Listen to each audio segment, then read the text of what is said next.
I'm sorry, we were at our table just discussing the TRC, and before that I think everybody was probably daydreaming about what their favorite flavor is at Chili Fillmore's because they're frozen yogurt. But I'd like to thank you all once again for coming today and taking time out of your busy day. The Fourth Friday Luncheon is a wonderful opportunity for networking that the Chamber provides. It's a wonderful benefit of being a member of the Chamber. Another great benefit of being a member of the Chamber is the opportunity to be a part of the Chamber Directory and MAP, the official publications for the Chamber. It is time once again, we're actually kicking off the 2012 issue of the Chamber Directory and MAP, and we love the opportunity to talk to you and your business about showcasing your business to all the thousands of people that come to Nacogdoches, that are seeking information about Nacogdoches, possibly to move here, the SFA students, SFA faculty, NISD teachers. They're both very well-used resources, and we really would appreciate the opportunity. There are some flyers and information outside, but you can also contact anybody at Point A Media. Michelle Peck is here, and Kendall Rogers with Point A Media. They can help you at any time. Today we're very honored to have our speaker, Dr. Tara Newman. She is an SFA alumna and is a faculty member in the School of Human Sciences. She is a certified family life educator and holds a current Texas bilingual educator certification and is experienced working on all levels of education, K through 12, undergraduate and graduate. Dr. Newman has been involved in a variety of educational quality enhancement programs over the last 15 years and is currently serving as the Director of Office of High Impact Practices at SFA. Make It Impact at SFA project is a recent initiative at SFA that is designed to enhance students' learning and academic success.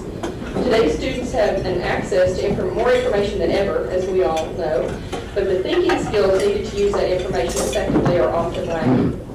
Today we're going to learn about how the role of our local businesses and these platforms and how our organization possibly can benefit from this initiative.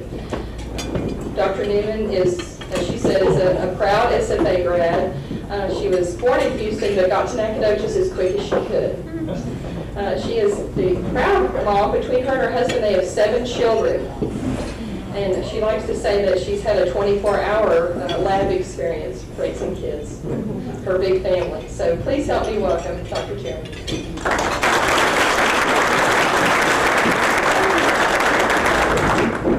Our students, I teach in the Child Development and Family Living program, and so our students have to do lab experiences. So when they complain that they have to do an hour and a half a week, I say, nothing to complain about.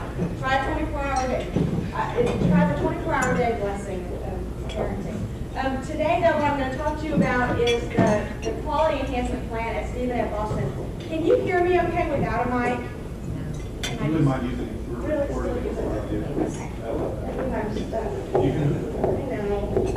All right, I'll use the microphone. We're going to talk today about the quality enhancement plan at Stephen F. Austin State University, which is, as you know, called Make It Impact at SFA. Today, this is just to provide you an overview. We're going to look at kind of the who, what, when, where, and why about the quality enhancement plan, what we're doing, and all of the different components of it. So first, let's stop and talk about why we're doing this, because that's an important piece of this project.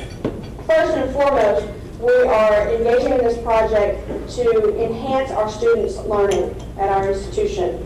We've looked at a variety of data to determine what our students need the most. We've looked at a tremendous amount of literature, and we've gotten lots of input. In fact, over the last 2 years, we've gotten input from students, we've gotten input from faculty, we've gotten input from alum, we've gotten input from businesses locally. We've solicited your input as well, and we've received quite a bit of input. So we understand that our students have some particular needs. One of those is to increase their abilities to think using higher order thinking skills, which I'm going to define for you in just a moment. Basically, though, that's being able to use the knowledge that we're giving them in the classroom, right? Then a very important piece of this, the rationale for engaging in this project is that it is associated with our reaffirmation through the Southern Association of Colleges and Schools. We go through that process every 10 years, and that is a very important part of higher education. Without regional accrediting, without the regional accreditation, our students would not be able to get financial aid, for example. They would not be able to transfer their courses to other institutions. Their degrees may not be recognized by potential employers. So it's a very important thing to be accredited by one of our regional accrediting agencies. So it's very important. And it's a big sell for our students and potential students. You know, we want you to come to SFA. We are accredited. That's very important. Okay, so we're doing this project for both of those reasons. The focus of the Quality Enhancement Plan, the Make an Impact project, is twofold. One, we have the goal of increasing our students' higher order thinking skills. We also want to increase some of our institutional outcomes in terms of student success. So to define student success, we're looking at students' overall grade point averages. We're looking at persistence from the first year to the second year. There's quite a bit of research out there that indicates that if students leave our institution after that first year, they tend to go nowhere. I mean, nowhere else, no other institution. So that's not good. We want them to stay with us. We also want to make sure that they stay with us long enough to graduate. So we're looking at those three indicators of student success. That's how we're defining that. So that's what we're doing. That's why we're doing it, rather. What we're doing is we're implementing this multifaceted support system for faculty to incorporate high-impact practices into their classrooms, particularly in gateway courses. So we've got a target of students in the freshman year. We want them to have at least one high-impact practice in their freshman year. And then the other gateway courses are gateway into the major, so maybe in their junior year as they're entering into their major coursework. And the other gateway would be as they're gatewaying into the workplace, so a senior capstone course or an internship, something like that. Our goal is to have students have at least two of these experiences, one in the freshman year and one in those upper level courses. Okay, so let's pause for just a minute because you're probably all going, well, what is high impact practice? What the heck is that, right? So there are many, many ways that high impact practices can be implemented into a program, into a classroom. The basic similarity among all of those is that they have these 6 features to them, and you can all read, so I'm not going to read them for you word by word, but basically we want students to spend significant amount of time engaged in their work. So many of you may remember a time where you, and certainly not at a university level I hope, but you've seen worksheets, students are given an assignment that they may complete in a very short amount of time that they don't have to really invest themselves in. That would not be high impact. That would be low, very low impact. So we want students to spend a significant amount of time collaborating with other students and working on meaningful tasks. Okay. We also want faculty and students to interact with one another, and we want students to interact with their peers over matters that are really important matters. And that varies according to discipline, obviously, right? So we want them to talk about those things, to interact together, not just that student to student and not just faculty to student, but with students themselves and with faculty. So very often, you may see, of course not SFA, but you may see places where a faculty member would get up and give a lecture. I mean, I know I have been in that kind of classroom, and I'm sure most of you have been in that kind of classroom at some point, where a faculty member gets up and kind of does what I'm doing, which is not very comfortable, to just stand up and just talk to you. As you know, we can hold attention for about 20 minutes, and then we start zoning off, right? That's not the best way for students to learn. So we want students to be able to have a lot of interaction in their courses. Now, with that interaction, we hope that they will interact with people who are different than themselves. So I was part of the pilot program that incorporated a version of high impact practices in the spring, and I personally looked at different characteristics of students and intentionally grouped them together as with the most diverse characteristics that I could, okay?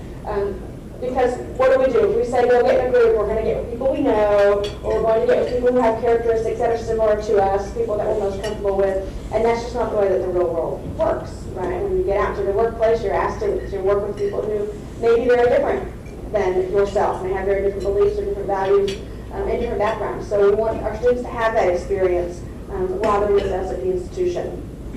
We want to make sure that students get frequent feedback. And this goes beyond just receiving a grade on an assignment. So here you have a 98 on the assignment. Great, move on, right? No, we want students to have very direct, specific feedback. You got a 98. This is why you got a 98. This is how you could have made more points. This is how you could have been better. This is, whatever the case might be. We want to have that feedback that is specific and direct and frequent, not just a grade at the end of the semester or a grade on an exam or a grade on an assignment. It goes beyond grades, really. We also, most importantly probably, is that we want students to see how what they're learning translates into the rest of their life. In the classroom, obviously, but also in their personal lives, in their careers, out in the real world, as they like to say, the students like to say to us, well, how am I going to use algebra in the real world? You are. Let me show you how. So those sorts of things are very, very important. And then also another important factor is connections. We want students to make personal connections with one another and with faculty and with businesses and with others at the personal level, but also at the professional level, so that they have some of those experiences. So this could be a whole half-day, full-day workshop talking about all these. That's just a basic overview. When we say high-impact practices, it's practices that include these elements.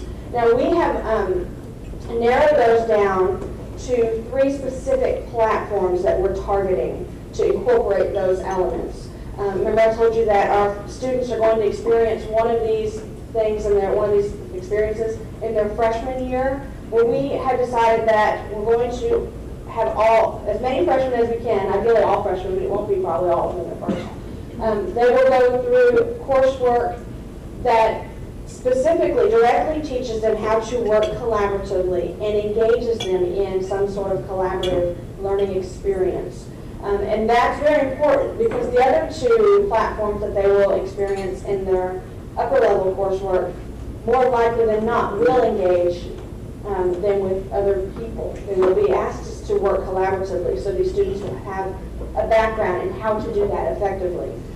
Not only that, they're asked to work in groups in many of their coursework. The feedback that we've received from employers as higher education, not specifically SFA, is that is an area that employers need their employees to be more proficient at, okay, to work better in groups. So we're doing collaborative learning with freshman students. We're doing that within the SFA 101 class, which is the Freshman Success course. Tim Clipson is the director or coordinator of that program, and he has been wonderful at recruiting instructors who are teaching in that program right now. We have 14 faculty members or instructors, faculty and staff, who are going through right now the development process in learning more about collaborative learning. What is it really? What is collaborative learning? Is it different than cooperative learning? And what kinds of things can you do in your classroom to ensure that students are working collaboratively, or to increase the likelihood that they're working collaboratively?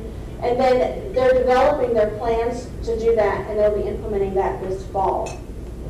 Then, when students get up at the upper level, we want them to experience one or both of these next platforms. One is what we're calling Mentored Undergraduate Scholarship.